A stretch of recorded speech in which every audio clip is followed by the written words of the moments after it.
masjidga borishlikdan oldin mo'min musulmon odam ziynatlanishligi lozim. Ya'ni o'ziga qarasin, chiroyli kiyimlarini kiysin, g'usl qilsin imkoniyati bo'lsa, tahoratini olsin, muattarlansin. Chunki u Allohning baytiga kelyapti. Ko'pchilikni oldiga kelyapti. Shuning uchun albatta masjidga borayotgan odam ayniqsa juma kunida o'ziga qarab, o'ziga oro berib, o'zi eng yaxshi kiyimlarini iloji bo'lsa kiyib kelish kerak. Nima uchun? Chunki bu o'sha eng buyuk bir ibodat uchun Baytullohga kelyapti. Hatto Qur'oni Karimda ham Alloh taolo o'zi bizga marhamat qilganki, azizlar, astaizu billah, ya bani Adam xudu zinatakum inda kulli masjid deb. Qarang, ey odam bolasi, masjidga kelishligingizda har bir masjid oldidan o'zlaringiz ziynatlaning, ya'ni chiroyli kiyimlaringizni kiyin deyapti Alloh Qur'onda.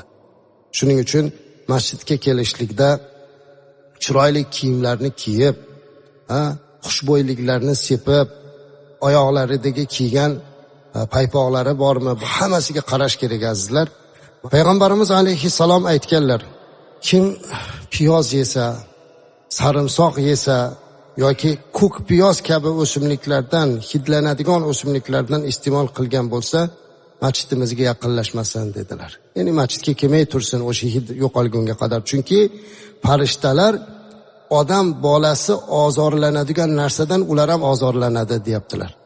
Demak, bu badbo'ylikdan nafaqatgina odam, balki farishta ham ozor topar ekan. Shuning uchun bu yerda ulamolar aytadiki, sarimsoq piyoz yoki oddiy piyozlar asli harom emas. Bu halol narsalar, manfaatli ham bo'lishi mumkin.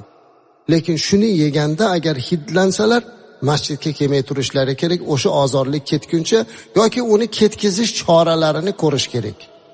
Shuning uchun ham misvok joriy qilinganda, misvok endi hozir bu o'sha ma'junlar, tish pastalari, o'shaqa narsalardan foydalanishligi, xushbo'ylash kerak agar mabodo shunaqa sarimsoqni yoki piyozni yeydi bo'lsa.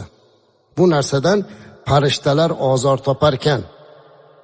Endi hozir bu sarimsoqdan ham bo'yroq bo'ladigan narsalar borki, ko'pchilik sarimsoqqa e'tibor qilib, men sarimsoq yeyapman desa-da, nosvoyda tashlab kelib qoladilar-da.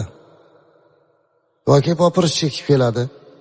Bundan ham ehtiyot bo'lish kerak. Ko'pchilikning oldiga kelyapsiz. Siz doim buni iste'mol qilib yurgan uchun sizga bilinmasligi mumkin, lekin oldidagiga va eng asosiy farishtaga ozor bo'ladi.